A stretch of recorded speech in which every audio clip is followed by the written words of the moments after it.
Donc de cette thèse, il a sorti un livre, publié un livre, retravaillé le texte pour le rendre accessible à un public plus large, et ça a donné une édition, une publication qui est sortie en octobre de l'année dernière chez CNRS Éditions et qui s'appelle « Faire partie du club, élite et pouvoir au Kenya ». Et c'est sur l'intersection entre ce livre et la thématique de notre séminaire qu'on va l'entendre pendant environ 30-35 minutes. Voilà. La parole est à Dominique. D'accord, merci beaucoup aux organisateurs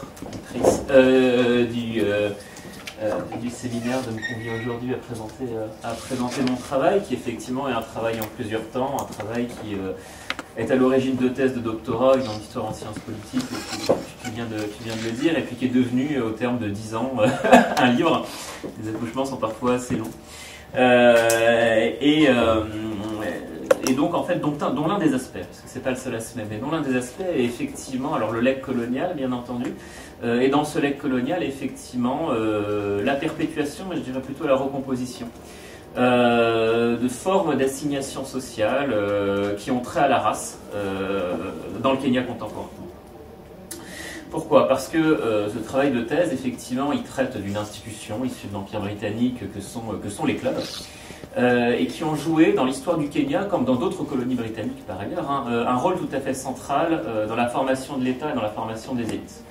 Alors ça paraît très trivial quand on dit comme ça, oui, alors du golf, du polo, certes on sait que dans l'Empire britannique ce sont des choses qui sont importantes, mais je pense qu'il faut aller plus loin que ça et dire que dans certaines colonies en particulier, notamment les colonies britanniques de peuplement, ou dans celles où il y avait une forte présence militaire, typiquement l'Inde par exemple, la Birmanie, on a peut-être en tête l'histoire birmane de George Orwell, ou évidemment le Kenya et l'Afrique du Sud, ces institutions qui en fait étaient tout à fait centrales de la sociabilité britannique en période coloniale. Bon. Une spécificité du Kenya, et c'est là où l'histoire diverge un peu d'autres territoires qui étaient sous emprise britannique, c'est que les clubs ont continué dans le Kenya indépendant et en plusieurs étapes à jouer un rôle central dans la formation des élites kenyanes. Alors on pourra toujours dire qu'il y a d'autres pays où on retrouve ça, effectivement, en Asie, en Afrique, c'est vrai, au Nigeria, au Ghana, on peut retrouver ce genre de phénomène, mais on a une bifurcation parce qu'il y a aussi des pays où on ne trouve pas ça. Typiquement en Tanzanie, par exemple, les clubs disparaissent, en Ouganda, c'est une histoire à éclipse, en Birmanie, les clubs sont nationalisés, disparaissent, bon. Et en fait, on a une continuité au Kenya, une remarquable continuité de ces institutions, alors qui est due à plusieurs facteurs sur lesquels je reviendrai, et qui fait qu'aujourd'hui, quand on observe en fait tout simplement la composition d'une élite dont on verra qu'elle est très hétérogène, très diverse, on s'aperçoit que les clubs, les gentlemen's clubs, mais aussi les clubs de golf, et c'est là où le sport nous intéresse, jouent un rôle tout à fait central dans les sociabilités élitaires. Bon. Pour le dire autrement, elle rapportait sur des exemples que tout le monde connaît. Travailler sur les clubs de golf au Kenya, c'est un petit peu comme si on travaillait évidemment sur le siècle, par exemple, en France, ou sur les associations des anciens élèves des grandes écoles, l'ENA, Polytechnique, ou si on travaille sur les grands corps. En fait, ça fonctionne un peu pareil, quoi. C'est une institution qui est tout à fait centrale, c'est une institution qui permet en fait de faire une sociographie des élites. C'est une institution où on retrouve effectivement des gens qui ont des positions très dominantes ou dominantes dans l'économie, dans la politique, dans l'administration. Bref, dans tout un ensemble finalement de secteurs de la société, mais dans une société dont on verra qu'elle n'est pas complètement sectorisée non plus, c'est partie du problème. Bon. Donc en fait, mon enquête a, comme j'arrivais pas à définir ce que c'était qu'une élite, parce que le problème de base c'est ça, que j'en trouvais plusieurs, que le terme effectivement en sciences sociales est surtout est en fait assez flou, qu'on a en fait des imaginaires de la stratification sociale qui sont beaucoup calqués sur des histoires occidentales, avec effectivement un marxisme qui nous fait penser une société en tant que classe qui est bien industrialisation. Ça marche pas complètement quand on le plaque effectivement sur des terrains extra-européens. Et donc c'est très dur de définir ce que c'est qu'une élite, ou une bourgeoisie dans un contexte africain. Donc moi, pour travailler sur la domination et la stratification sociale, j'avais justement choisi de partir d'une institution, qui était vraiment une constante, et de comprendre comment celle-ci s'était transmise au fur et à mesure de l'histoire, et en fonction de quelle dynamique réactualisée. Les clubs, c'était une institution importante dans les années 20 dans la société blanche, dans les années 60 au moment de l'africanisation de l'État et de l'économie, dans les années 90, et encore aujourd'hui, une institution importante. La problématique, c'est ça, c'est celle de la transmission d'une institution, véritablement. La politique centrale de sciences politiques qui m'intéressait. Et là où, en fait, on a un paradoxe, un premier paradoxe, c'est que le trait le plus évident de ces clubs, c'est vrai au Kenya, c'est vrai ailleurs dans l'Empire britannique, c'est que c'est une institution qui est d'abord et avant toute chose explicitement raciste. Bon. Quand on lit les livres de règles des clubs, la première règle, c'est évidemment qui peut être membre, parce que les clubs sont une institution dans lesquelles on rentre par cooptation. Hein, je pense que voilà, je reviens peut-être sur, si ce n'est pas forcément une idée exacte de ce que c'est qu'un club, c'est une institution effectivement de loisirs qui peut avoir un objet sportif ou pas d'ailleurs, on peut simplement avoir un bar et un restaurant, mais dans lesquels on est d'abord et avant tout admis par cooptation. Un processus de cooptation qui passe par, en général, le fait d'être présenté par des gens qui sont déjà membres. On ne candidate pas vraiment à un club, on est appelé à être membre. Et en fait, votre dossier est présenté à un comité qui vote ou non en votre faveur. Et votre visage, votre dossier, il est affiché dans l'entrée du club. Et si un membre n'est pas d'accord pour que vous soyez membre, pour que vous deveniez membre, il peut écrire au comité en disant bon ben un tel, j'ai pas envie, voilà, il rentre pas dans le moule, j'ai pas envie qu'il soit, et je dis il, parce que c'est d'abord un lieu essentiellement des lieux essentiellement masculins, qu'il soit membre d'un club. Bon. Donc c'est des lieux qui fonctionnent par cooptation, et l'une des premières règles en période coloniale, sous l'Empire britannique, c'est que les clubs sont des institutions qui sont des institutions racistes. Bon. Quand on regarde les règles, des livrets de règles des clubs en période coloniale au Kenya, la première règle, c'est de dire que la membership, la carte de membre, elle est réservée aux personnes de pure ascendance européenne. Ça veut dire qu'on exclut évidemment les Africains, mais c'est même pas aux Africains qu'on pense. Dans une colonie qui est aussi une colonie de migration indienne, c'est d'abord aux Indiens qu'on pense et aux Anglo-Indiens, c'est-à-dire aux métis anglo-indiens qui vont migrer dans la colonie britannique au début du XXe siècle et qui, dans le domaine des affaires notamment, mais aussi du foncier, vont constituer par rapport à la communauté blanche une concurrence directe. Donc en fait, quand on met ce type de règles dans les livrets de règles du club, on pense d'abord aux Indiens. Bon. Et il se trouve en fait que ce racisme des clubs, qui se perpétue pendant toute la période coloniale, qui n'est jamais remis en question, à part vraiment à la toute fin de l'Empire, eh bien en vérité, en fait, il ne va pas empêcher que l'institution, elle se transmette et elle garde sa pertinence dans les années 60, 70, 80. Alors bien entendu, le racisme va disparaître des clubs. Et un aspect assez fascinant de cette histoire, c'est que l'une des premières directives que prend le ministre de l'Intérieur kényan à l'indépendance, Oginga Odinga, c'est de lever en fait les discriminations raciales dans les clubs.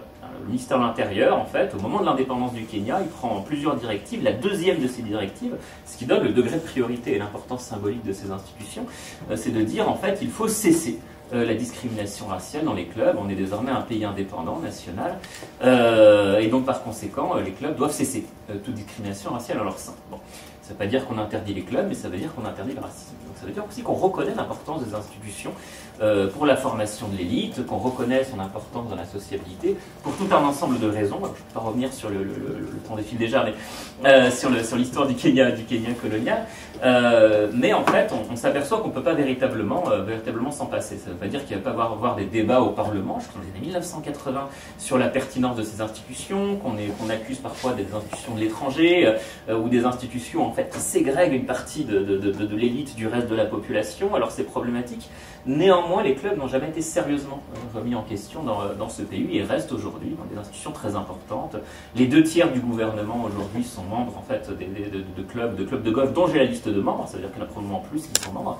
De la même manière, quand on regarde les entreprises qui sont cotées au Nairobi Stock Exchange, on s'aperçoit aussi que quand on regarde le Board of Directors, en fait on a toujours plusieurs membres de ce conseil de direction qui sont membres de clubs dont j'ai la liste de membres.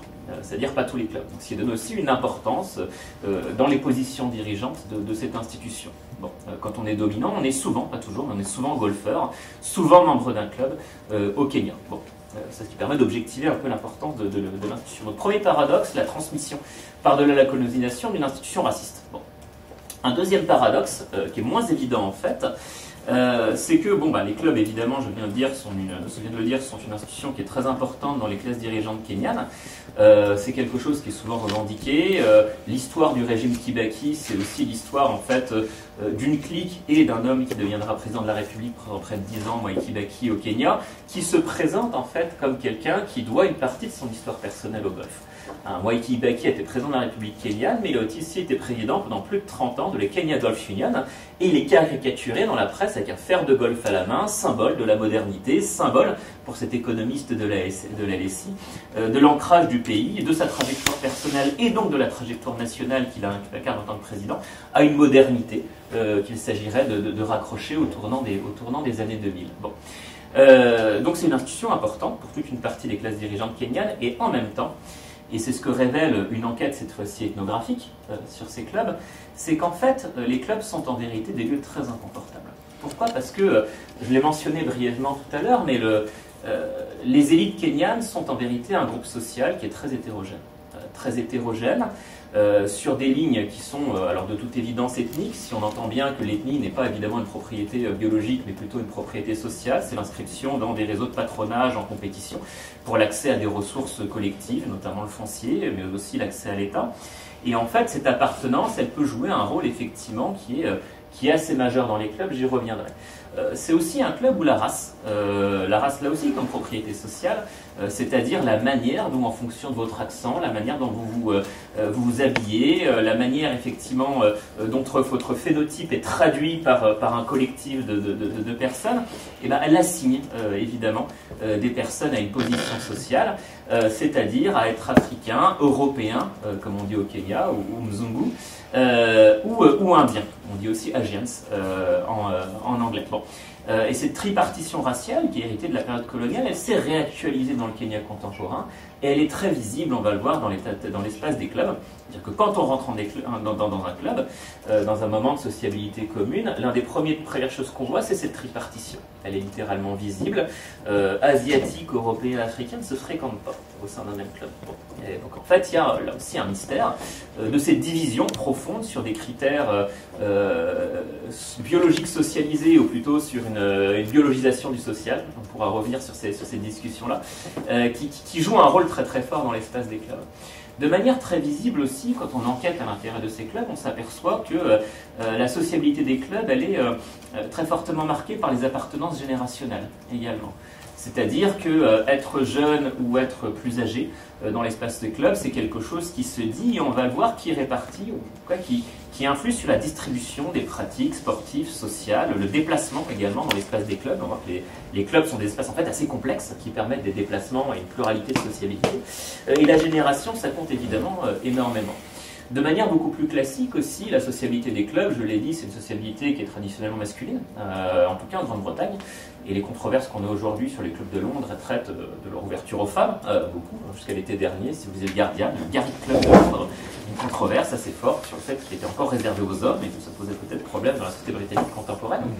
Mais en vérité, en fait, dans le Kenya, dans l'histoire du Kenya colonial, pour tout un ensemble de raisons, c'est des clubs qui sont ouverts très tôt aux femmes, mais des femmes qui sont évidemment dans une situation, une position qui est très subordonnée.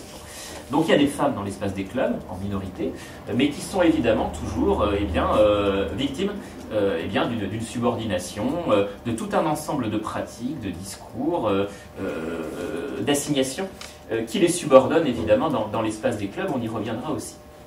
Donc ce qu'on voit en fait, et c'est le deuxième paradoxe qui anime le livre, c'est une institution importante, mais contrairement en fait à ce qu'on pourrait avoir en tête quand on lit la sociologie des élites classiques, c'est de Wright Mills ou encore des Pinson Charlot par exemple, qui traitent beaucoup des clubs en France, les clubs c'est pas un lieu de collusion élitaire en fait.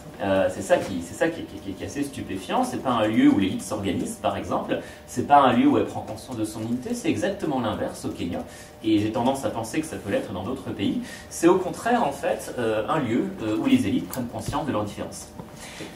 Et cette différence, elle est très marquée notamment par des critères en fait biologiques socialisés, si je puis dire, c'est-à-dire le genre, la génération, la race entre guillemets, l'ethnicité, qui joue dans ces institutions un rôle majeur dans la distribution des pratiques et dans les affinités. Bon. Alors comment est-ce qu'on voit ça? En fait, c'est quelque chose qu'on travaille. Alors je pourrais revenir sur l'aspect historique, mais bon, il faut choisir, donc je parle plutôt des clubs au présent. On le voit notamment par l'ethnographie. Quand on rentre dans les clubs, on a notamment des moments qui permettent d'observer ça, ce qu'on appelle les club nights dans les clubs de golf par exemple.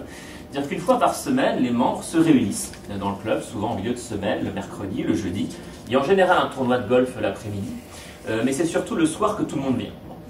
Et dans ces moments-là, on voit effectivement ce que je viens de dire, c'est-à-dire que les sociabilités se font préférentiellement selon en fait les termes que je viens d'exposer. Bon.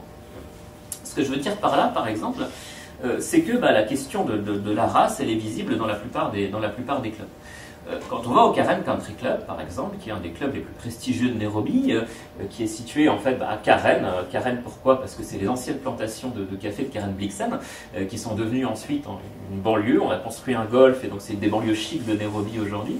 Quand on rentre le mercredi soir dans la Club Night du Karen Country Club, on voit en fait cette répartition spatiale des membres, qui est très visible pour le novice, et a fortiori d'ailleurs quand on est neuf dans ces lieux-là.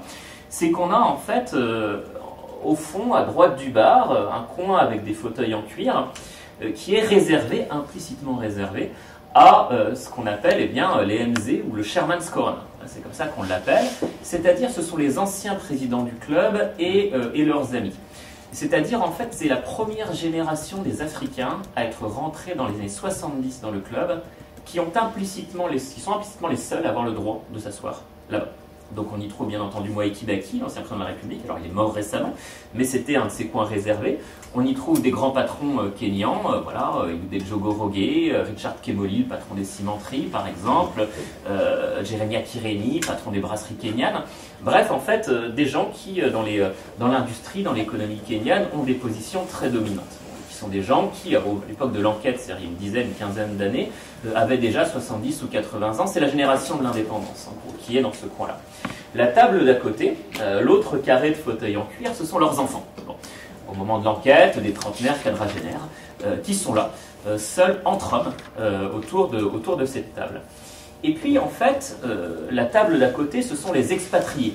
Donc souvent, en fait, des expatriés anglophones, issus essentiellement du Royaume-Uni et des États-Unis, qui sont là pour travailler, qui cette fois-ci viennent en famille, hommes et femmes, sont mélangés sur les tables des expatriés.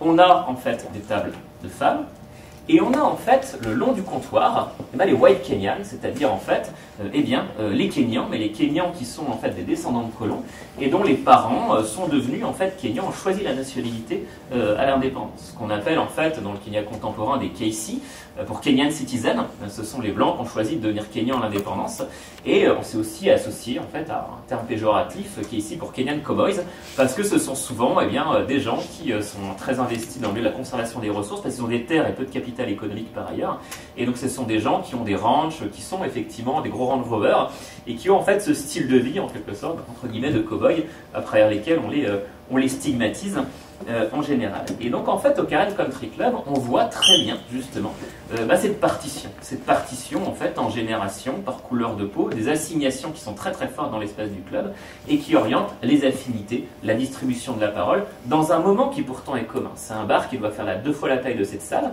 et pourtant en fait avec quasiment une centaine de personnes à l'intérieur, c'est vraiment une société très dense, et pourtant cette densité elle fait que les gens vont s'agglomérer, s'agréger en fonction en fait d'assignations qui sont de cet ordre, et qui sont des assignations qui sont très fortes, qui sont évidemment, je dirais, implicites, mais avec des rappels à l'ordre si on a le malheur, si je puis dire, de les transgresser. C'est-à-dire qu'en tant que chercheur, quand on se retrouve à la table des Africains, on va avoir le secrétaire blanc du club qui va en fait prendre vos frites, les manger, mettre la main sur l'épaule, c'est mon meilleur copain, il paye pas ses notes et qui va s'en aller. Et en fait, pour vous dire, vous n'êtes pas à votre place. Il y a tout un ensemble de rappels à l'ordre pour les nouveaux membres, par exemple, qui éventuellement auraient... mais en général, c'est tellement dit aussi par les gens qui vous cooptent que c'est pas une erreur qu'on commet. Au Royal Nairobi Golf Club, là aussi, on voit tout à fait ce type de sociabilité se produire, sauf que les Blancs sont partis, notamment du Royal, et c'est un club qui est partagé à égalité entre Indiens et Africains. Et en fait, ce que l'on voit à l'échelon supérieur, c'est-à-dire au classement, dans la logique des classements réciproques des clubs, parce que c'est des institutions évidemment qui sont prises dans des luttes symboliques, dans une compétition, dans des compétitions de prestige, dans des luttes de prestige, c'est que le prestige perçu d'un club est associé en fait à sa composition raciale. C'est-à-dire qu'en fait, on estime que la présence des Blancs dans un club est un facteur de prestige, la présence d'Indiens dans un club est un facteur de déclassement. Bon. Et ça revient dans tous les entretiens. C'est-à-dire que par exemple, le Royal Nairobi Golf Club, qui sous la période coloniale avait un préfixe royal, donc était reconnu justement par la monarchie britannique comme étant particulièrement prestigieux, est estimé par en fait un grand nombre de golfeurs au Kenya avoir été déclassé par l'entrée des Indiens, qui ont fait ensuite partir les Blancs vers Karen, et qui en fait ont fait de cette institution, autrefois prestigieuse sous la période coloniale, désormais une institution de second rang. Et ça, c'est très explicitement dit dans les entretiens, par exemple. Il y a une conscience très très claire d'un prestige associé à la composition raciale, entre guillemets, d'un club. Bon. Et donc ça se voit de manière très très nette.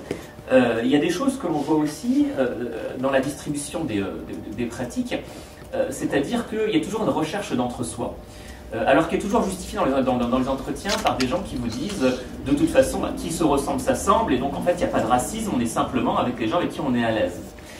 Et par exemple, ça veut dire que un sport, je dirais, un sport de second rang, un sport marginal, un sport qui intervient assez tardivement dans l'histoire sportive du Kenya, qui est le boulingrin, par exemple, ce qu'on appelle le bowling en anglais, c'est le bowling sur gazon qui se joue avec des boules qui sont en fait des ellipses et qu'en fait qui ont une trajectoire qui est elliptique et qui se joue sur gazon. En fait, c'est un sport qui est arrivé dans les années 50 au Kenya et qui aujourd'hui est le lieu de sociabilité privilégié des Blancs dans un club. Donc quand on va à la Club Night, on s'aperçoit qu'il y a assez peu de Blancs qui ont joué au golf dans un club qui est partagé. Par contre, ils sont tous au boulingrin. Bon.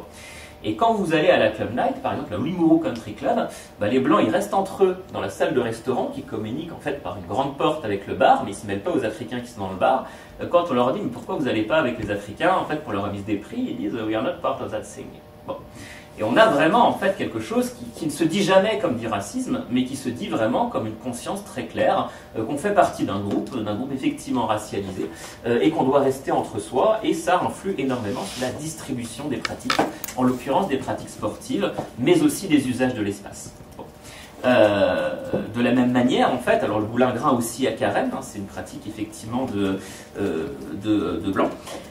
Et donc avec un racisme qui est ainsi en fait explicite dans la mesure où il influe sur tout un ensemble de propriétés des clubs. Bon. C'est aussi des choses qui peuvent être dites dans les négociations par exemple ou dans la destinée des clubs post-indépendance. Par exemple, le Karen, je le disais, c'est un club qui est l'un parmi les plus prestigieux avec le Muthaiga aujourd'hui à Nairobi, et qui est partagé en fait à égalité entre Européens et Africains. Donc moitié expatriés plus descendants de colons, moitié africains. Et ce qui s'est produit avec le Karen Country Club, c'est que c'était un club qui était à 99% blanc jusqu'à la fin des années 70. Vraiment, c'était un conservatoire de blancs entre eux. En général, des administrateurs coloniaux à la retraite, des planteurs de thé ou de café, et des blancs qui tenaient encore des positions importantes dans l'économie kenyane. Bon. Et il s'est passé quelque chose, c'est qu'à la fin de l'année 1978, le clubhouse du Karen Country Club a brûlé. Il y a un incendie électrique, on ne connaît pas très bien la cause, mais il ne reste plus que ce golfe magnifique et un tapis de cendres, quoi. Bon. Et le problème, c'est que ces blancs, en vérité, ils n'ont pas beaucoup d'argent. Comme je disais, ils ont souvent des terres, mais ils n'ont pas forcément, finalement, les moyens financiers de reconstruire le clubhouse. Et à l'époque, dans le club, évidemment, pour éviter des accusations de racisme, on a fait rentrer quelques Africains, parmi les plus puissants du pays. Mwai Kibaki, qui à l'époque dirige la Banque Centrale, qui est le grand patron, justement, Richard Kemoli, les gens qu'on a retrouvés ensuite au Chairman's Corner. Et ces gens-là arrivent face aux blancs, disent, bon bah écoutez, si vous voulez, nous on peut vous aider à construire le club, à reconstruire le club. Alors on veut quelque chose qui ne ressemble pas au clubhouse colonial, parce que c'est marqué par une histoire qui n'est pas la nôtre. Donc on va faire quelque chose qui ressemble à un lieu moderne, un lodge de safari notamment. Et par contre, en fait, on va négocier le fait qu'on veut au moins qu'il y ait au moins une moitié d'Africains dans le club, et c'est nous qui devons décider qui c'est. Vous gérez la partie des blancs, c'est-à-dire qu'en fait, si vous voulez, vous gérez pour des raisons de prestige qui sont les blancs qui rentrent, et notamment les expatriés, et de toute façon, ils sont là que pour 3 ou 6 ans, donc finalement, c'est pas tellement un enjeu. Nous, on choisit qui sont les Africains qui rentrent, et on veut qu'il y ait 50% de membres africains. Premier deal. Le deuxième chose, c'est que si on met de l'argent, notre argent personnel pour reconstruire le clubhouse, on veut que le président du club soit africain. Bon. Troisième élément que l'on pose explicitement, et c'est dit en entretien par des gens qui ont vécu ces négociations, parce qu'évidemment ça ne s'écrit pas dans une constitution qui prohibe le racisme après l'indépendance, ils disent également, en fait, ce qu'on veut, c'est que aussi, pour maintenir le prestige du club, on veut que la section de golf, qui est effectivement ce qui reste finalement, y compris matériellement de l'époque coloniale, soit effectivement présidée par un blanc. Bon. Donc on veut que ce soit effectivement un Kenyan blanc qui soit le chairman de la section de golf et qui soit en quelque sorte garant du prestige hérité de l'institution. Et puis dernier point, on ne veut pas d'Indiens. Bon. Et ça c'est dit très explicitement, là aussi on ne veut pas d'Indiens. Alors on va en faire rentrer quelques-uns pour éviter justement comme d'habitude les accusations en fait de racisme. Donc on fait rentrer une dizaine d'Indiens, tous excellents golfeurs, ayant finalement dans l'espace de la communauté entre guillemets indienne des propriétés marginales, typiquement des Sikhs, mais des Sikhs en fait qui ne portent pas le turban, ou des Goans qui sont en fait des Indiens mais des Indiens catholiques. Bon. Donc des gens qui en partie sont compatibles, si on veut, avec certaines propriétés, notamment des Blancs. Bon. Et donc quand on fait jouer l'équipe de golf du Karen à l'extérieur, on a l'impression qu'on a un tiers d'Indiens, un tiers de Blancs, un tiers d'Africains, mais en fait sur 3000 membres, on a déjà tous les Indiens dans l'équipe de golf. Bon. Et donc on a ainsi en fait un dispositif de production du prestige à plusieurs étapes, qui est très conscient en vérité en fait de ces mécanismes. Ça tient effectivement sur des répartitions effectivement du pouvoir au sein de l'institution. Ça tient aussi sur la matérialité du club, c'est-à-dire qu'on est très conscient effectivement que le passé hérité du club joue un rôle dans le prestige produit par l'institution, mais en l'occurrence on veut faire du Carrel une institution d'avenir, donc en fait on fait finalement du bâtiment une institution qui est tournée vers le futur, mais qui garde en fait comme passé hérité un terrain de golf gardé par des Blancs. Bon, et ça c'est quand même quelque chose qui est très consciemment formulé et dit. Bon. Et donc ce type de formulation, si vous voulez, vous pouvez le retrouver dans différents clubs. Dans la vallée du Rift à Nandi Hills, dont on parlait tout à l'heure, on a un club de golf qui s'appelle le Nandi Bears, qui est notamment contrôlé par les planteurs de thé de la région, et qui là aussi est réparti à moitié entre des Européens planteurs de thé et des Africains qui sont plutôt des professions libérales, notamment des professions libérales de ce petit bourg de la vallée du Rift qui est Nandi Hills. Bon. Et quand on regarde comment fonctionne ce club, eh bien on s'aperçoit qu'il y a une club night le mercredi soir, quand on se rend au Nandi Hills. On a en fait dans le bar les Africains, en très grande majorité des hommes qui sont assis au comptoir, et dans la salle de restaurant, on a les Blancs qui viennent en famille. Bon. Et les Blancs arrivent tôt, donc on a vraiment une distribution, là cette fois-ci, en fait, une racialisation par la gestion du temps. Donc les Blancs arrivent en premier, ils arrivent en famille, ils arrivent vers 17h, les Africains ils arrivent un peu plus tard, et quand on a des événements en commun, typiquement un bingo organisé par l'East African Women's League, eh bien la femme qui tire les numéros, elle se met à califourchon sur le grand passe-plat qui en fait fait communiquer la salle de bar et la salle de restaurant pour que les deux salles entendent. Bon. Et quand le bingo se termine, qu'on a distribué les prix par exemple, les Européens en famille, enfin les Blancs, qui en fait sont des Kenyans, qui sont des Kenyans européens, ils quittent le club, et en fait les Africains passent de la musique Kalenjin et se mettent à danser. Bon. Et ils vont continuer à socialiser comme ça jusqu'à assez tard dans la nuit, et dans une sociabilité très alcoolisée. Et donc en fait, on a ainsi en quelque sorte une forme de naturalisation de ces racialisations par une différenciation des pratiques, tout simplement, et aussi par une justification dans les entretiens en disant, là encore, qui se ressemble, s'assemble, on a finalement les mêmes pratiques culturelles. Bref, on a véritablement finalement une intériorisation de tous les déterminants, finalement, de ce qui constitue ordinairement la quotidienneté du racisme. Bon. Et qui en vérité est un des moteurs très puissants de sa perpétuation. Même si évidemment, si on regarde en fait, là encore, les structures profondes de ces perpétuations du racisme, on voit évidemment que, par exemple, bien, les oppositions entre Africains et Indiens, elles sont liées à des concurrences économiques, par exemple, historiquement. On pourrait revenir dans la discussion. Que dans le monde des plantations, des plantations de thé de Nandi Hills, effectivement, les Africains et les planteurs de thé, les planteurs de thé, on s'aperçoit que la structure des plantations de thé, on n'a aucun blanc qui est dirigé par un Africain. Quand on regarde l'organigramme, les Africains sont subordonnés aux Européens, et les Africains qu'on fait rentrer pour qu'ils soient à peu près à égalité dans le club sont par conséquent des gens qui ne sont pas dans les plantations, mais des professions libérales du centre-ville. Bon. Et donc en fait, on a ainsi finalement toujours, en dépit finalement de la naturalisation et de la culturalisation, si je puis dire, de ces propriétés,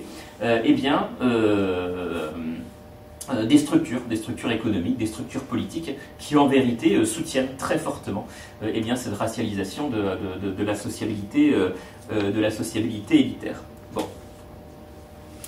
Je le disais, ces propriétés sont des propriétés qui sont très, très spécialisées.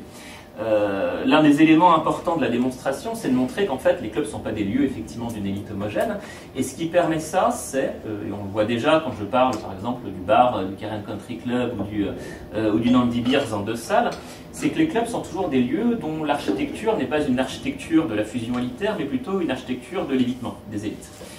Ce sont souvent des lieux complexes avec plusieurs bars, plusieurs restaurants, notamment à Nairobi. Et ce sont toujours des lieux, quand on regarde bien, chaque salle a toujours deux portes pour entrer et sortir. Ça veut dire quoi? C'est-à-dire que quand quelqu'un rentre dans une salle, on peut sortir par l'autre sans le croiser. C'est aussi simple que ça. Et cette architecture de l'évitement, on la retrouve partout. Bon. Et donc on s'aperçoit en vérité, quand on fait en fait tout simplement une géographie des clubs au sens très matériel du terme, on s'aperçoit que ce sont des lieux en vérité de l'évitement des saints. Bon. Et ce qui maintient aussi cette racialisation, c'est bel et bien, en vérité, qu'on peut avoir une grande variété d'élites très hétérogènes qui fréquentent la même institution, mais qui pour autant peut la fréquenter sans véritablement se rencontrer au sein des clubs. Et c'est pour ça qu'on vient effectivement au club pour être souvent entre soi, voire tout seul, et c'est encore un autre problème. Mais on y va pour être, on n'y va pas forcément pour rencontrer des gens différents de soi ou de nouvelles personnes. Bon.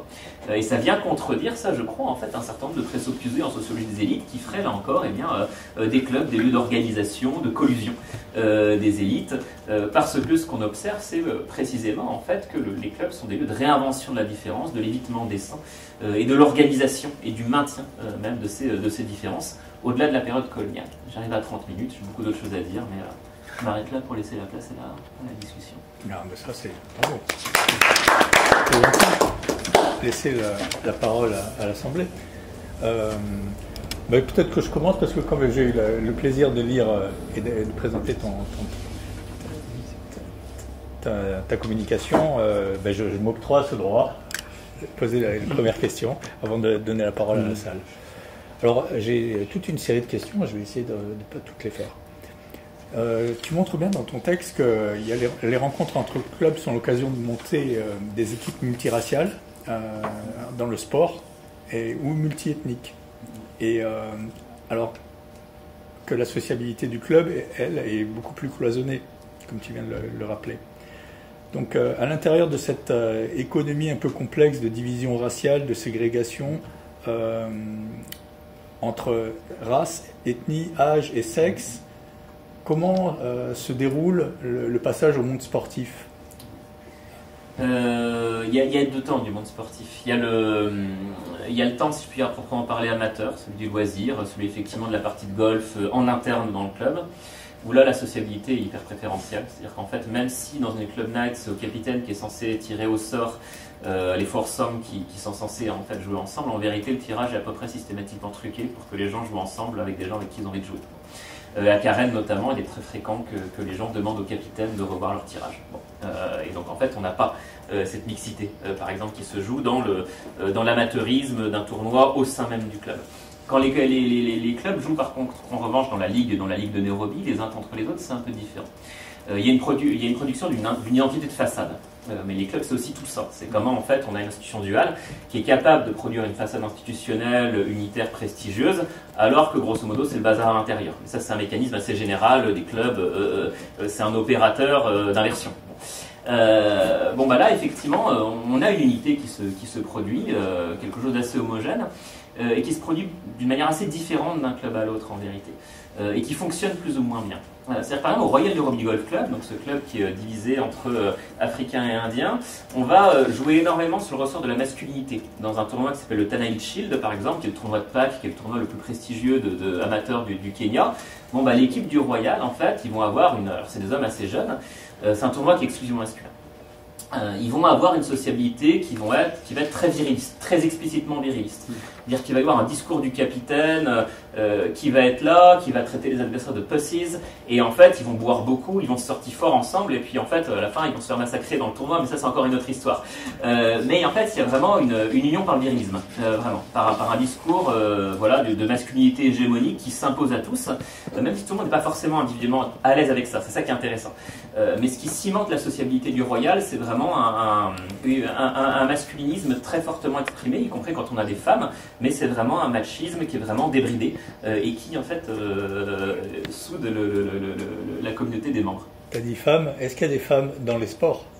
Ouais. Il y a peu de femmes dans le club, mais Est-ce qu'on retrouve cette minorité dans la pratique sportive? Dans la pratique sportive, oui. Il y a une ligue féminine qui est très subordonnée en fait, avec des tournois qui sont beaucoup moins prestigieux, par exemple le tournoi de Pâques. Le golf, ça reste, le Kenya appelle ça la fraternité du golf. Bon, et ça veut bien dire quelque chose. C'est-à-dire qu'il y a des femmes, elles vont être peut-être une trentaine dans le club.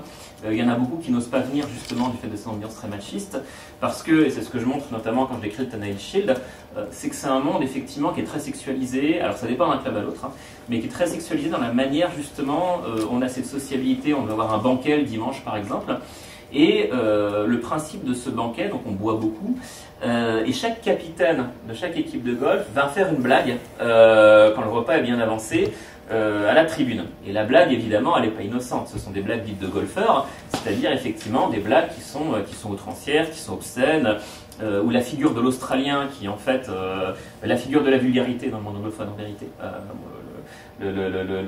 L'Australien en fait représente dans l'humour anglophone une version, si je puis dire, entre guillemets un peu trash du belge, comme dans l'humour francophone, c'est-à-dire en fait effectivement un fermier qui a des rapports en général, soit qui se travestit, soit qui a des rapports ou des relations avec des animaux. Bon.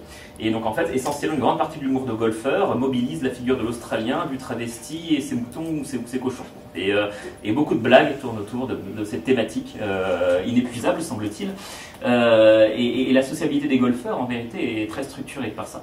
Bon, et donc c'est évidemment un type de blague qui met les femmes à l'écart, parce qu'on voit mal une femme prendre la parole autour de ce type, justement, d'humour. Et ça s'est vu, par exemple, dans des espaces qui sont beaucoup plus mixtes, comme les Rotary, que des femmes fassent des blagues obscènes et qui se retrouvent, effectivement, pointées, parce que c'est une vraie transgression. Mais dans l'espace du golf, c'est pas possible, typiquement, quoi. Bon, donc il y a des femmes, mais il y a des femmes qui sont effectivement marginalisées et subordonnées par tout un ensemble de dispositifs formels et informels. Formels parce qu'il y a des clubs où elles n'ont pas le droit de vote, par exemple, parce que justement elles sont minoritaires aussi, et aussi des dispositifs plus informels, effectivement l'humour. Bon, après le sport, effectivement, ça suppose également d'avoir une sociabilité de vestiaire qui de fait en fait sépare hommes et femmes, et qui fait que les lieux du pouvoir sont plutôt du côté du vestiaire des hommes. Bon. Et une partie aussi, et je le montre dans le livre, de la sociabilité d'une club night, c'est comme on boit beaucoup, notamment on boit beaucoup de bière, en fait on passe, mine de rien, une partie significative de son temps à aller aux toilettes. Bon. Et c'est une sociabilité d'urinoir, beaucoup. C'est-à-dire qu'en fait les gens font les allers-retours entre les urinoirs et le bar, et ça discute beaucoup, ça s'échange de cartes de visite de prostituées dans les toilettes, etc.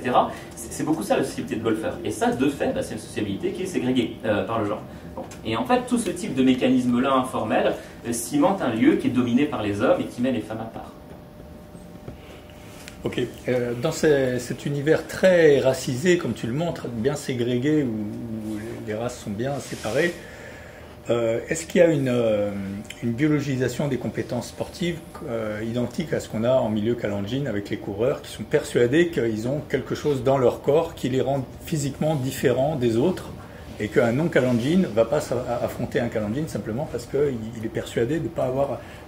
Alors là, on a le boulingrin pour les Blancs, le tennis un peu. Ouais. Est-ce qu'il y a un gène du golf chez les Indiens? Non. Est-ce que la racisation du cloisonnement de l'espace dans le club se transcrit dans l'espace sportif, dans la répartition des compétences? Et pourquoi non? Il y a plusieurs degrés de réponse à la question. En fait, alors la première réponse, c'est qu'au temps contemporain, on n'entend jamais dans les conversations dire qu'effectivement, Indiens, Africains, Européens seraient biologiquement meilleurs. Pourquoi? Parce qu'en fait, dans l'histoire de l'africanisation du golf, c'est précisément un enjeu, au moment de l'indépendance pour les Africains, de montrer qu'ils sont meilleurs, ou au moins aussi bons que les Blancs sur les terrains de golf. Et toute l'histoire Kikuyu du golf, justement, enfin l'histoire de l'africanisation par Mwai Kibaki et d'autres, ça a été au moment de l'indépendance, depuis les années 60 et 70, de payer vraiment et de sponsoriser des caddies qui allaient battre en fait les Blancs sur les terrains de golf. Donc ça a vraiment été en fait le golf un moment de revanche et un instrument de revanche symbolique sur le passé colonial. Bon. Et une fois que cette histoire a été réglée d'une certaine manière, c'est-à-dire qu'une fois que les caddies ont montré sur le terrain de golf qu'ils étaient aussi bons, voire meilleurs que les Blancs, et ça c'est dit aussi dans les entretiens, dans les biographies personnelles des élites, etc., ça a vraiment été un enjeu, ça fait vraiment l'objet d'entreprises littéralement symboliques, d'entreprises de revanche symbolique, on met en commun de l'argent pour que des caddies puissent voyager et battre les Européens sur tous les golfs du pays. Et une fois que cette revanche-là a été réglée, dans les années 80, c'est plus du tout revenu sur le devant de la scène. C'est-à-dire que la génération aujourd'hui de golfeurs qui ont vécu dans les années 90 a très peu conscience véritablement de cette histoire. Mais ça s'est joué dans les années 60, 70, 80, incontestablement. Ce qui veut dire qu'il y a un sas entre l'activité corporelle et l'activité du bar. Ouais. Parce que s'il y en a une qui est extrêmement cloisonnée et l'autre qui est pas cloisonnée, il y a forcément il y a un jeu de transition. Ouais. Et le racisme tel qu'il se dit par exemple à l'encontre et au détriment des Indiens passe, mais de manière très classique, sur les pratiques alimentaires par exemple, sur les pratiques entre guillemets culturelles, les tenues vestimentaires, des choses comme ça. Jamais véritablement sur l'expression sportive des corps. C'est ça qui est assez intéressant. On ne dit jamais qu'un corps est tel ou plutôt fait pour le golf, plutôt fait pour le bowling, plutôt fait pour le squash. Même si la distribution des pratiques, elle se justifie par des critères qui ne sont pas des critères sportifs. Ce sont des critères d'affinité culturelle, linguistique, voilà, c'est ce que les gens vont dire. Voilà. Mais on ne dit pas que les Africains jouent au golf parce qu'en fait, ils auraient des corps faits pour le golf. Ça c'est pas du tout quelque chose qu'on retrouve. Même à Nandi Hills. Même à Nandi Hills. Où il y a tous les coureurs qui sont persuadés que... Et le Nandi Bears Club ne parle absolument pas d'athlétisme. Alors qu'il court à 500 mètres, mais ça ne fait pas partie de ce monde. Est-ce que c'est politisé un peu, pratiquer le golf, pratiquer l'athlétisme? Je sais que par rapport au président, par exemple, Mwai Kibaki... C'est politisé, implicitement politisé, c'est-à-dire qu'effectivement, c'est l'athlétisme plutôt un sport qui est compris comme un sport populaire. Mais en effet, c'est pas tout à fait vrai, parce qu'il y a des gens qui viennent de Patrick Schools, etc., qui ont de mieux assez privilégiés qui courent. Mais en vérité, en fait, le golf est approprié par une élite kikuyu, même si c'est pas qu'une élite kikuyu, comme véritablement un sport, effectivement, par lequel le Kenya gagne sa dignité à l'international. C'est-à-dire que l'histoire du golf selon Kibaki, et pendant la présidence Kibaki, alors effectivement, ça fait longtemps que les Kenyans brillent sur la scène internationale en athlétisme, c'est de dire, en fait, on veut que le golf soit le sport kenyan. Parce que c'est le sport qui nous ancre dans la mondialisation, c'est le sport qui nous raccroche en tant que pays, en tant que nation, à l'histoire des pays émergents asiatiques, notamment alors, à l'histoire des États-Unis et de la Grande-Bretagne, mais surtout en fait à Dubaï, à Singapour, au Qatar, quoi. Et c'est d'abord ça le modèle. Et donc par conséquent, on a un rapport un peu téléologique à ça en disant si on veut devenir un pays émergent, si on veut devenir un pays aux revenus moyens, il faut ressembler à ces pays émergents, à ces économies émergentes d'Asie. Et il faut que nous, en tant qu'élite dirigeante, on incarne ça. Et donc subjectivement, il va falloir qu'on investisse effectivement dans ce style de vie qui est celui des élites globalisées des pays émergents. Bon. Et c'est comme ça qu'ils vivent le rapport au golf. Et donc l'athlétisme n'a pas d'histoire là-dedans. Parce que la question c'est Kenyatta, si je dis pas de bêtises parce que je suis pas politique. Et Kenyatta ou Moi, par exemple, eux, ils ont mis en avant quand même l'athlétisme comme justement un sport permettant de faire briller le Kenya à l'échelle internationale, etc.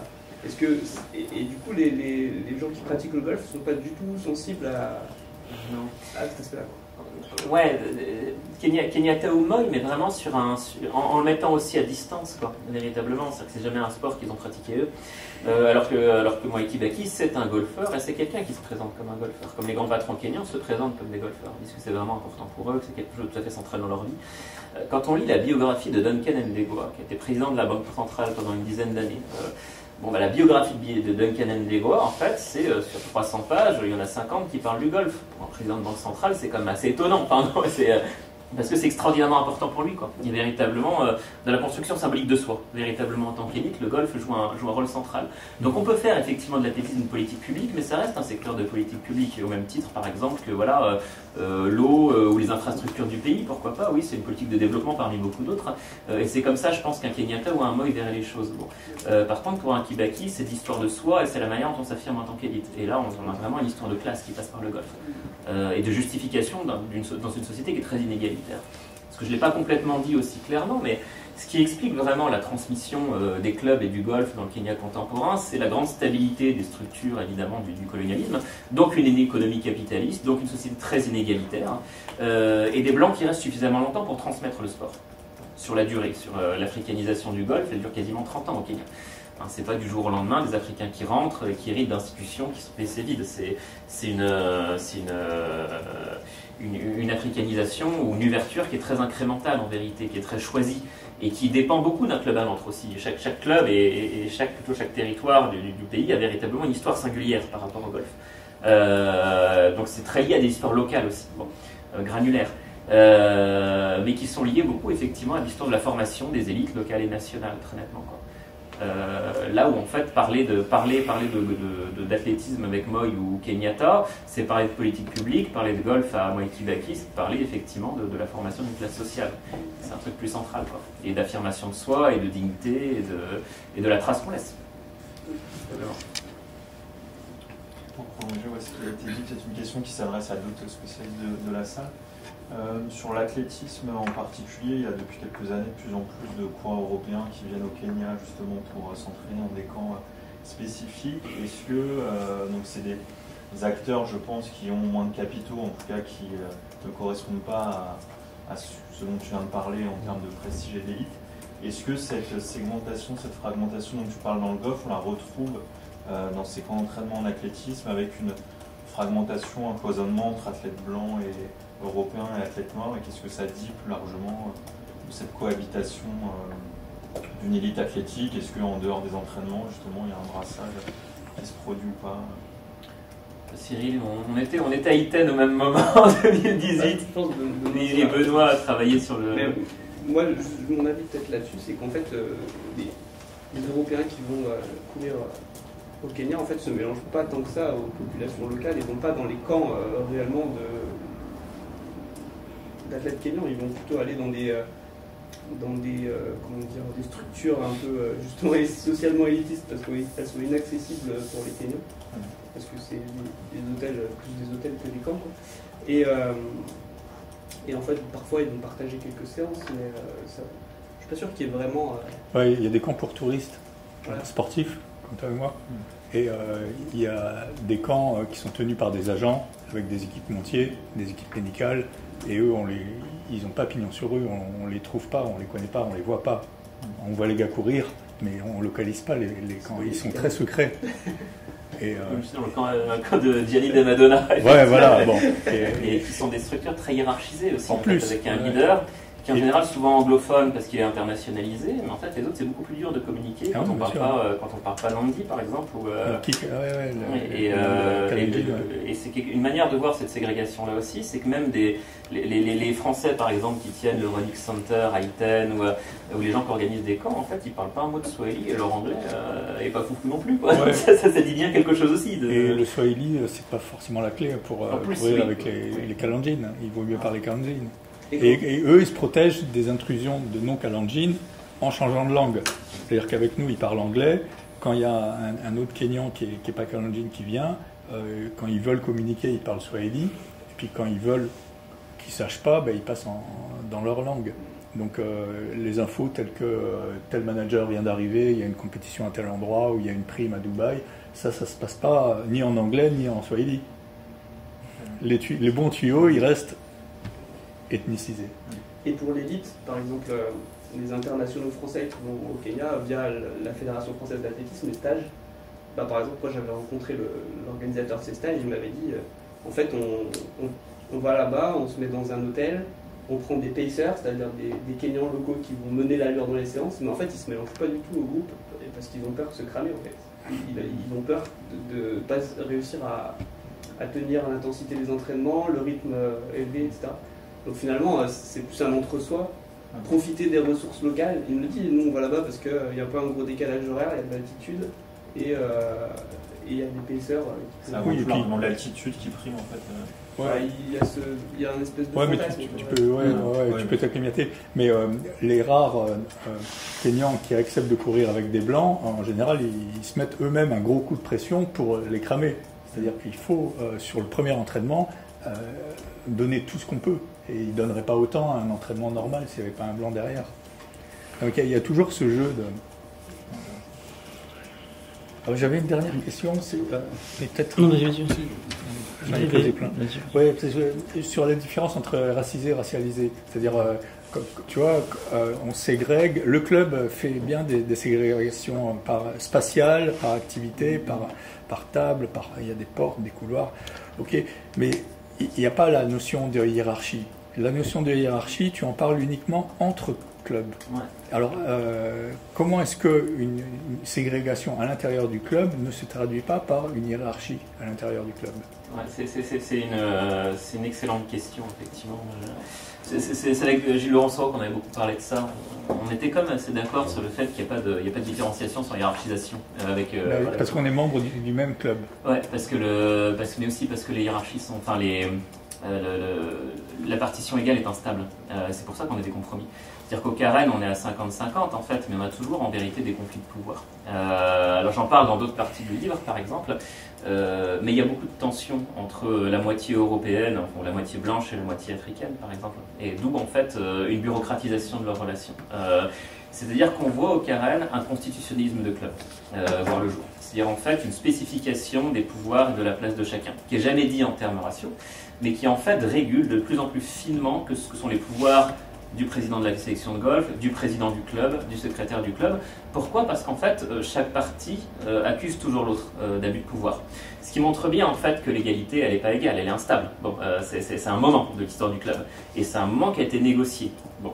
Et donc par conséquent, oui, en fait, on a des tentatives de hiérarchisation, on a des dynamiques qui sont des lignes de hiérarchisation, mais qui là sont équilibrées. Mais ça tient pas à long terme, en vérité. C'est le produit d'un travail constant, en vérité, cette égalité. Et au fond, aucun des deux groupes ne la veut vraiment. Bon, et dans d'autres clubs, effectivement, on a effectivement toujours des conflits, effectivement, une conflictualité qui est très forte.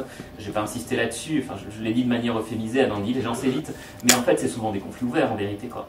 Dans les entretiens, on a en fait, sous toutes ces formes, au début, on a l'impression que les gens parlent beaucoup de choses très triviales.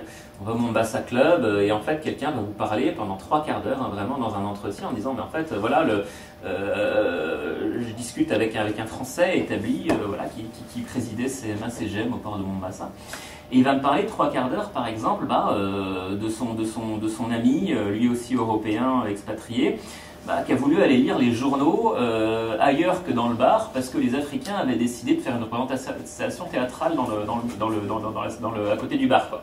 Et donc de monter une scène, donc ça faisait du bruit. Donc il a pris les journaux en fait et il allait lire ces journaux ailleurs. C'est bien, non? Oui, sauf qu'en fait, dans les règles, il est clairement écrit que les journaux doivent rester dans le bar. Et en fait, ça, c'est devenu véritablement un conflit qui a partagé le club pendant plusieurs semaines. Parce que, en fait, la règle, elle a été mobilisée pour exclure le blanc qui avait pris les journaux, qu'il avait déplacé dans le restaurant. Et en même temps, lui, il a dit, oui, mais rien ne vous autorise, selon les règles du club, à faire une représentation théâtrale dans la salle d'à côté. Et donc, à partir de là, on a eu un conflit qui porte sur des enjeux qui nous apparaissent absolument minimaux, quoi, triviaux, mais en vérité, derrière ça, il y a une racialisation de la sociabilité et une mésentente très forte sur la place de chacun et la hiérarchie, en vérité, de chacun. Et ça passe aussi par des brimades, ça passe aussi, effectivement, par tous les sous-entendus, en vérité, de cette partition de l'espace et des pratiques. Bon. Alors les gens sont plus ou moins prudents dans la manière d'exprimer, effectivement, les sentiments profonds qu'ils ont à cet égard. Mais parfois ça se dit en entretien, j'ai des entretiens qui sont extrêmement crus sur la manière dont, notamment dont les Européens voient les Africains, et réciproquement en vérité. Enfin, c'est avec un racisme qui est une énonciation, une volonté d'hierarchisation de ses propriétés, quoi. Bon. Donc il y a une égalité dans le club, mais en vérité elle est instable. C'est pas quelque chose de stable. Et c'est le produit de luttes, des luttes qui produisent de la bureaucratie pour essayer de maintenir l'institution. Parce que le grand paradoxe des clubs, parce que ces institutions qui sont des institutions, je le dis, elles sous tension, c'est qu'en fait, tout le monde en profite pour la production d'un prestige commun. Et donc tout le monde a intérêt à ce que l'institution se maintienne, que les conflits ne se voient pas à l'extérieur. Et c'est toute la tension des clubs, c'est des institutions qui sont socialement très dures, où les discriminations se donnent à voir, où justement on a une biologisation des propriétés sociales en fait, qui assigne chacun une place, et chacune avec effectivement par l'humour, par les brimades, des mots qui sont très très durs et très violents qui sont échangés. Et en même temps, la bureaucratie, notamment, la complexité de l'espace, permet finalement une gestion décente de ce type de conflit. Ça ne veut pas dire que ça explose pas à certains moments. Il y a des moments effectivement où tous les blancs partent, par exemple, et je l'explique un peu dans le livre au moment où j'explique la chronologie de l'africanisation. Par exemple, dans la vallée du Rift, il y a un moment, effectivement, au Nyahururu, le premier président africain dans les années 80, il est élu dans le club, tous les blancs s'en vont. Ils s'en vont avec tous les artefacts de la colonisation, les trophées, etc. Ils mettent tous dans un pick-up et ils vont à Njoro Country Club. Bon. Et 10 ans après, le même truc se joue à Njoro. Et donc ils repartent avec leurs trophées plus ceux du Njoro, ils les mettent dans les pick-up, dans un camion, et ils vont à Gilgil. Et Gilgil demeure le dernier club entièrement blanc de la vallée du Rift, quoi. Donc ça se joue de manière conflictuelle. Personne n'est complètement serein par rapport à cette histoire. Voilà. Merci. Est-ce que je peux te tutoyer? Oui, merci. Déjà, je te remercie parce que je connaissais pas du tout tes travaux et c'était vraiment intéressant. Alors, moi, je me suis intéressé plus aux trajectoires de footballeurs, dans l'Algérie coloniale et post-coloniale. J'en parlerai un petit peu tout à l'heure. Mais il y avait quand même cette question des clubs, notamment des clubs européens d'Algérie, qui m'a beaucoup intéressé. Donc le plus connu, c'est le Racing Universitaire Alger. Il y a un auteur qui avait fait une monographie de ce club qui s'appelle Michael Manchon, super intéressant. Et moi, je me suis toujours dit que je m'intéresserais à d'autres clubs, notamment l'AS Saint-Eugène Alger, où il y a eu beaucoup de footballeurs musulmans, dont beaucoup de footballeurs musulmans sont partis ensuite faire une carrière professionnelle. Donc vraiment, toutes ces dynamiques, c'est vraiment je trouve très intéressant. J'avais des petites questions. En fait, au-delà de ce prestige qu'on gagne en étant dans ce club, qu'est-ce qu'on y gagne?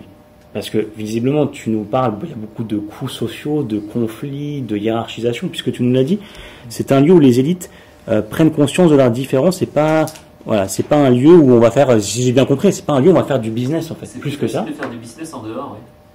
C'est le paradoxe. Ouais. On va faire du business en dehors de ces clubs. Donc ces clubs servent à faire du business à côté en fait.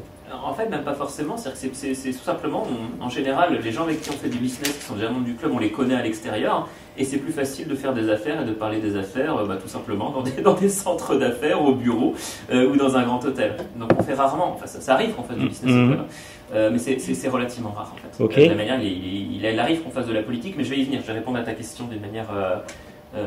Pour celui-là, tu disais, tu parlais du Rotary. Est-ce qu'il y a des liens entre le Rotary et certains clubs ou non? Et aussi le prix, l'adhésion en fait, pour qu'on puisse comprendre à peu près, ça coûte combien d'adhérer une année à un club, voilà. Et puis tu as dit juste pour finir que des fois il y avait des personnes qui se retrouvaient seules. Alors quel est l'intérêt de se retrouver seul dans un club et de payer et d'adhérer, voilà. Bon voilà, merci. Merci pour tes questions qui amènent sur un point vraiment fondamental et qui est aussi en fait un facteur de la racialisation des clubs. Je vais venir. Pour commencer par la question la plus simple, en fait, celle du prix. Beaucoup moins cher qu'en Grande-Bretagne aux États-Unis, mais très cher pour le Kenya. C'est-à-dire qu'en fait, moi je suis rentré au Nandi Bears Club parce que ça coûtait 200 € de frais d'entrée et une cinquantaine d'euros par an, donc mais avec des accords de réciprocité qui permettaient de circuler, notamment en toute la vallée du Rift, au moins un jour par semaine. Mais les grands clubs de Nairobi, c'est entre 3 000 et 5 000 € de frais d'entrée et 1 millier d'euros par an, quoi, pour la section de golf. Sachant qu'on candidate d'abord au club, ensuite à la section de golf, c'est des coûts séparés. Et quand on candidate, en fait, on n'est pas sûr d'être élu. Alors c'est très rare d'être. En général, quand on arrive au moment où on paye ses frais d'inscription, c'est que les gens qui vous parrainent ont déjà un petit peu tâté le terrain avant et savent que ça va passer. Donc c'est très très rare d'être officiellement rejeté dans un club, notamment parce que c'est très humiliant pour les gens qui vous ont présenté. Mais ça coûte à peu près ce type de. Voilà, il faut avoir plusieurs milliers d'euros à consacrer à ça, au moins en une fois. Et après, les gens peuvent être endettés. Mais ça, c'est encore peuvent s'endetter auprès du club parce qu'en général, on paye ses consommations à crédit. Et donc, un des rapports des membres à l'institution, c'est la dette. Voilà. Mais ça, c'est encore un autre sujet. Mais ça coûte cher pour le Kenya. Voilà. Ça représente une petite minorité de la population qui peut y être membre. C'était 4000 golfeurs à peu près, juste pour le monde du golf. 4000 golfeurs licenciés à la Kenya Golf Union quand j'ai fait mon enquête, c'est 12 000 aujourd'hui. Donc c'est un sport, alors ça reste très peu de monde à l'échelle d'un pays qui fait 40 millions d'habitants. C'est une petite minorité, mais c'est quand même, pour un pays qui est 146e en termes d'indice de développement humain, où il y a 30% de personnes qui vivent sous le seuil de pauvreté, c'est pas mal de monde, 12 000 personnes. Voilà. Ça, c'est l'aspect matérialiste de la question. L'autre, pourquoi, quel intérêt on a à aller dans un club si c'est pour être seul et pas faire des affaires? C'est être seul, justement. Ce que je montre dans le livre, c'est qu'il y a des contraintes assez spécifiques qui portent notamment justement sur les Africains et qui sont un élément de la racialisation. C'est tout simplement que Indiens, Africains et Européens n'ont pas les mêmes contraintes sociales dans le Kenya contemporain. Et quand on est riche, en fait, et riche africain au Kenya, comme dans beaucoup d'autres pays, on est tenu par la dette communautaire et des contraintes redistributives. Précisément parce qu'on est inscrit dans des réseaux de patronage clientéliste. Ça veut dire quoi, dit différemment, dans des sociétés dites entre guillemets néo-patrimoniales, en fait, quand on est riche, c'est souvent grâce à d'autres gens, évidemment, et une grande partie des sollicitations qu'on a, par exemple quand on est juriste ou médecin, une grande partie des gens qui attendent dans votre cabinet sont des gens qui attendent que vous redistribuez une partie de votre richesse. Dans un pays où il n'y a pas de sécurité sociale, par exemple, effectivement, on paye les frais de scolarité, les frais d'hôpitaux, tout simplement parce qu'on a une dette sociale, et quand on est riche, on est contraint à redistribuer une partie de sa richesse. Une problématique très centrale des riches, qui est même constitutive en fait de la position de riche au Kenya, c'est d'être capable de maintenir sa position de riche tout en redistribuant, tout en restant légitime dans la société. À quoi ça sert le club là-dedans? Le club, ça sert à se protéger des sollicitations, tout simplement. la vie d'une personne riche, en fait, au Kenya, même moyennement riche, est en permanence, en fait, en train de gérer les appels, les textos, et quand on est au bar, en fait, d'avoir plein de gens qui viennent, en fait, ça peut être tout simplement, paye-moi un verre.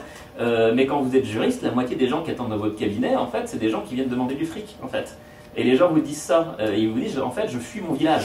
Et les Kenyans disent ça de manière très crue, c'est the village en fait qui vient à vous et j'ai pas envie d'être avec. Il y a plein de moments de ma vie où j'ai envie de me couper du village. C'est pour que l'africanisation c'est aussi construire physiquement des séparations entre le club et l'espace extérieur. Donc c'est des clôtures, des barbelés, etc. C'est pour être tranquille. Voilà. Et donc c'est pour ça que c'est littéralement un dispositif de ségrégation sociale, le club, au sens très très physique du terme. C'est se mettre à l'écart d'une société sur laquelle la richesse repose, mais en même temps dont on veut se couper au moins ponctuellement. Bon, ça ne marche pas complètement parce qu'il y a du personnel de service, qu'on lui même demande, etc. Mais c'est pour ça que c'est une sécession paradoxale, mais c'est ce qu'on essaye de faire. Et c'est très très visible au moment des campagnes électorales. On a fait une publication avec une collègue qui s'appelle Chloé Josdurand. On a suivi la campagne électorale donc, en fait, de Chris Wamalwa à Kiminini en 2013. Qu'est-ce que c'est qu'être élu député dans la circonscription de Kiminini, comme dans beaucoup d'autres endroits du Kenya? C'est distribuer de l'argent à des gens qui vont voter pour vous. Bon. Et donc en fait, la campagne de Chris Wamalwa, sur un mois, le matin, il va à la Barclays Bank, il récupère des packs de billets de 50 shillings. Il y a ses assistants qui partent dans une voiture devant pour mettre les gens en rang dans tous les villages. Et puis en fait, Chris, il arrive, il a son chapeau de cow-boy, il met les gens en ligne, il distribue 50 shillings à chacun. Voilà. C'est ça faire campagne, littéralement. C'est-à-dire qu'en fait, on met finalement en scène la capacité redistributrice tout simplement du leader. Bon. Et on fait ça à l'église, on arrive, on offre un laptop, un ordinateur portable au prêtre devant tout le monde, voilà, et on met ainsi en scène tout simplement du clientélisme politique, mais qui a vocation ensuite à se perpétuer. Quand Chris Wamalwa fait ça, il montre qu'il pourra distribuer à un temps T, mais aussi en fait qu'à l'avenir il promet l'électrification de tel village, la distribution de fournitures scolaires. Bref, c'est quelqu'un de fiable parce qu'il a accès au robinet étatique, tout simplement, quoi. Bon. Le problème de Chris Wamalwa, c'est qu'au bout d'un moment, en fait, les gens commencent littéralement à lui courir après. C'est-à-dire qu'en faire campagne, en fin de journée, les gens, ça fait des heures qu'ils attendent, ils courent derrière la voiture, en fait, essaient d'arracher la porte. Enfin, c'est très physiquement violent, quoi. Et donc le soir, où est-ce qu'il va dormir? Il ne va pas dormir chez lui. Sa maison, c'est quoi? C'est une maison qui a été construite pour l'occasion. Il a mis une parabole, il n'y a pas d'électricité, mais en fait, il veut montrer en fait que sa maison, c'est une incarnation de son capital. Il est économiste à la Banque mondiale, il est consultant pour les Nations Unies, c'est ce qu'il dit. Donc, il a une collection, il est connecté au monde. Il reçoit les gens dans un grand canapé qui font la queue devant chez lui. Et il a fait le de sa mère pour dire qu'il vient de la région, que c'est un rural, dans une case en terre cuite qui est juste à côté de la maison moderne. Enfin, c'est vraiment une mise en scène presque caricaturale finalement de son capital politique. Mais ça peut pas tenir le soir. Le soir, il va dormir au club, parce qu'au club, en fait, il y a des gardiens, il y a des ascaris avec des matraques, et il y a des barbelés, parce que sinon, en fait, il est poursuivi littéralement, tout simplement par ces réseaux de clientèle qu'il doit pourtant mobiliser pour son élection. Voilà. Et donc le club, oui, ça sert parfois à être seul. Ça sert même souvent à être seul. Et un des éléments de la racialisation, c'est qu'évidemment, les Asiatiques et les Européens, ils n'ont pas les mêmes contraintes, parce qu'ils ne sont pas inscrits dans les mêmes réseaux d'obligations. Et ça, c'est véritablement quelque chose qui transforme à la fois le rapport à l'institution, parce que Européens et Indiens n'ont pas le même rapport à l'institution que les Africains qui viennent tout simplement pour se mettre à l'écart, pour se protéger, pour se planquer, pour être tranquille, et des Européens et des Asiatiques qui forcément ont des représentations très différentes de l'institution. Bon. Et ça contribue beaucoup à la racialisation, et c'est un facteur objectif, au sens d'une structure économique et sociale et même politique, de cette partition raciale. Si c'est plus clair dit comme ça. Donc on va souvent au club pour être seul. Voilà. J'ai pas lu le livre, je découvre, et puis avec beaucoup d'intérêt d'ailleurs. Et je vais lire ce livre avec beaucoup d'attention parce que il y a des questions qui m'interpellent. Je vois bien le passage du colonial au post-colonial, comment des institutions qui sont nées pendant la période coloniale perdurent et se perpétuent. Et la question que j'ai envie de poser, c'est dans l'espace francophone, on assiste à peu près, en tout cas pour ce qui est du Cameroun, autour des années 30 au même phénomène. Il y en a ils appellent bien ça association des clubs indigènes, qui font face aux associations de clubs européens. Et puis, au fur et à mesure de l'assimilation, on va nommer à la tête des clubs indigènes et des Européens pour leur donner plus de prestige. Et puis, comme par enchantement, ces clubs européens vont disparaître. Ils vont disparaître après la période coloniale. Pourtant, si on prend l'exemple du Gabon, il y a une très forte communauté européenne, de Françaises en tout cas. Si on prend la Côte d'Ivoire, si on prend le Sénégal, si on prend même le d'une certaine mesure, le Cameroun, il y a une forte communauté européenne, mais qui ne s'est pas renfermée sur elle-même. Et la question que j'ai envie de poser, c'est comment ont-ils réussi, au Kenya en tout cas, à garder la mainmise sur ce type d'institution, alors que dans d'autres pays, ces institutions ont quasiment disparu. C'est une histoire à plusieurs temps, véritablement. C'est-à-dire que bon, il y a une communauté européenne forte, puissante, qui reste longtemps après l'indépendance au Kenya et qui tient ses buts. Quand je parlais de l'africanisation du Karen, en fait, elle se passe dans les années 80 essentiellement, quoi. C'est-à-dire qu'on est 15, 20 ans, 25 ans après l'indépendance, quand même. Ouais. Donc ça veut dire en fait qu'on a, Nairobi est une ville, on a aussi quasiment 30 000 expatriés, dont 15 000 descendants de Britanniques ou Britanniques qui ont l'intention de rester. Bon. Et donc ça, en fait, ça contribue au maintien d'institutions simplement par la présence d'institutions qui sont habitées par des gens qui les perpétuent. Bon. Il y a des clubs qui disparaissent à l'indépendance dans certaines communautés rurales. Bon, effectivement, il n'y a plus personne pour aller au club. On cherche des Africains pour y rentrer, on ne trouve pas. Et donc le club ferme. Bon, ça s'est produit aussi. Donc il y a différents scénarios. Il y a un scénario unique, clairement. Il y a quelque chose, je pense, de spécifiquement kényan, qui est l'histoire des Kibaki dont j'ai parlé, qui est vraiment quelque chose de... on a des gens qui ont étudié notamment au Royaume-Uni. Mwai Kibaki ou Duncan Degwa, ils sont quelques-uns aux États-Unis, et qui vont vraiment en fait faire dans les années 60 du Golfe vraiment une socio-odyssée de leur pouvoir, vraiment, y compris dans un pays multiethnique. Ils vont s'inscrire véritablement, alors de manière aussi à disqualifier un certain type d'élite issue de la révolte des Mau Mau notamment. Ce qui se passe, le scénario de l'indépendance au Kenya, c'est que prennent le pouvoir à l'indépendance les gens qui étaient du côté des Britanniques pendant la grande révolte anticoloniale. Je le dis de manière très caricaturale, mais c'est un peu ce qui s'est passé. C'est les loyalistes qui prennent le pouvoir et à qui on confie le pouvoir. Un peu partout en Afrique d'ailleurs. Voilà, mais oui, mais bon, voilà, c'est pas la Tosasaï socialiste de Nyerere où on a des prétentions révolutionnaires, par exemple, c'est pas du tout ça au Kenya, c'est vraiment un scénario de révolution conservatrice. Tout change pour que rien ne change.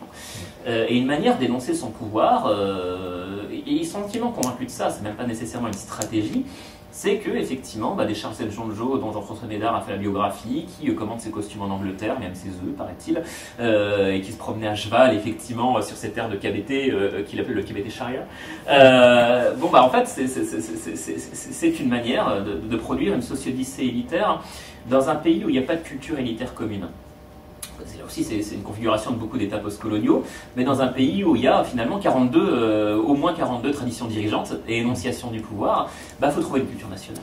Et celle-ci, elle est en place. Et il y a quelque chose aussi qui est lié à l'histoire coloniale spécifique du Kenya, c'est que c'est aussi, même dans l'espace des colonies britanniques, une colonie d'aristocrates. C'est-à-dire que plus que dans d'autres colonies britanniques, on a voulu énoncer ce que c'était que l'essence du prestige britannique, pour tout un ensemble de raisons. C'est la colonie la plus réactionnaire de l'Empire. Le Kenya. Parce que se retrouvent à coloniser le Kenya des Blancs, en fait, qui sont à la fois des officiers démobilisés après la Première Guerre mondiale, dans un moment, en fait, où ils n'ont plus les moyens de vivre comme des officiers au Royaume-Uni, parce que, justement, la pénurie de main-d'œuvre après la guerre fait qu'avoir des domestiques, ça coûte très cher. C'est l'histoire de Downton Abbey, en fait, quoi. Mais c'est Downton Abbey qui part au Kenya, parce que Downton Abbey, c'est plus possible dans la Grande-Bretagne des années 20. Bon. Donc c'est les éléments les plus réactionnaires, c'est les fils punés de l'aristocratie, c'est l'administration des Indes qui, face à l'indianisation de l'administration, à l'essor du nationalisme indien dans les années 20 et 30, va aller au Kenya. Et c'est aussi en fait la Sedency, c'est-à-dire en fait les Britanniques d'Irlande, qui face aux troubles d'Irlande du Nord, vont migrer aussi au Kenya parce qu'ils voient en fait en quelque sorte leur prestige menacé. Donc c'est vrai qu'on a des segments, des classes dirigeantes britanniques qui sont parmi les plus réactionnaires de l'Empire déjà dans les années 20 ou 30, qui vont arriver au Kenya.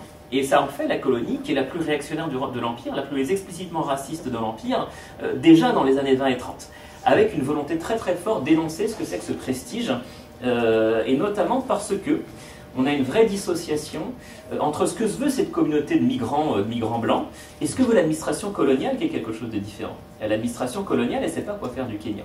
Et elle voudrait que ce soit notamment une colonie de migration indienne, c'est pour ça qu'on fait venir des Indiens, parce qu'il y a des réseaux commerciaux, etc. Et on est assez mal à l'aise face finalement à ces gens hyper réacs, quoi.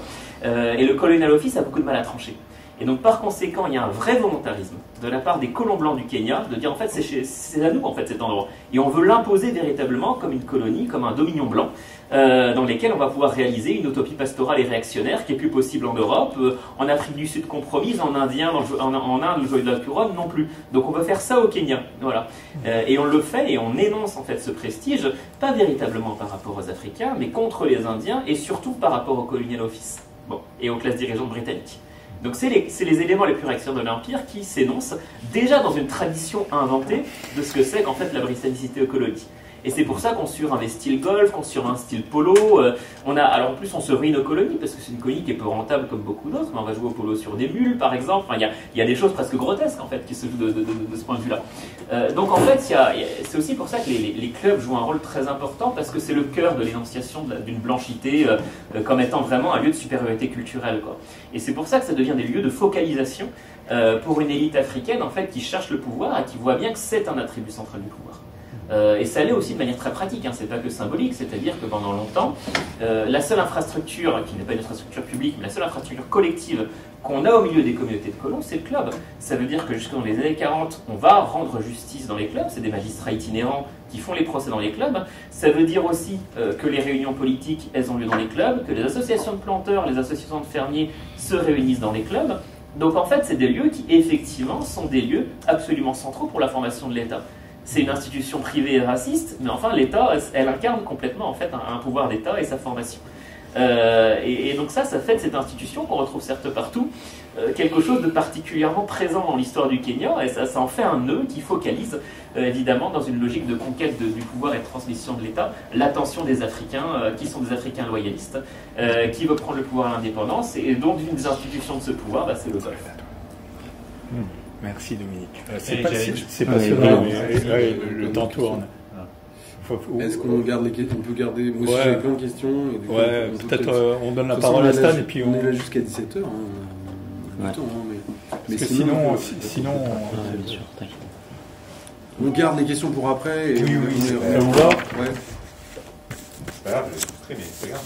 Non, mais on est beaucoup à être frustrés, mais non, mais du tout. Oui.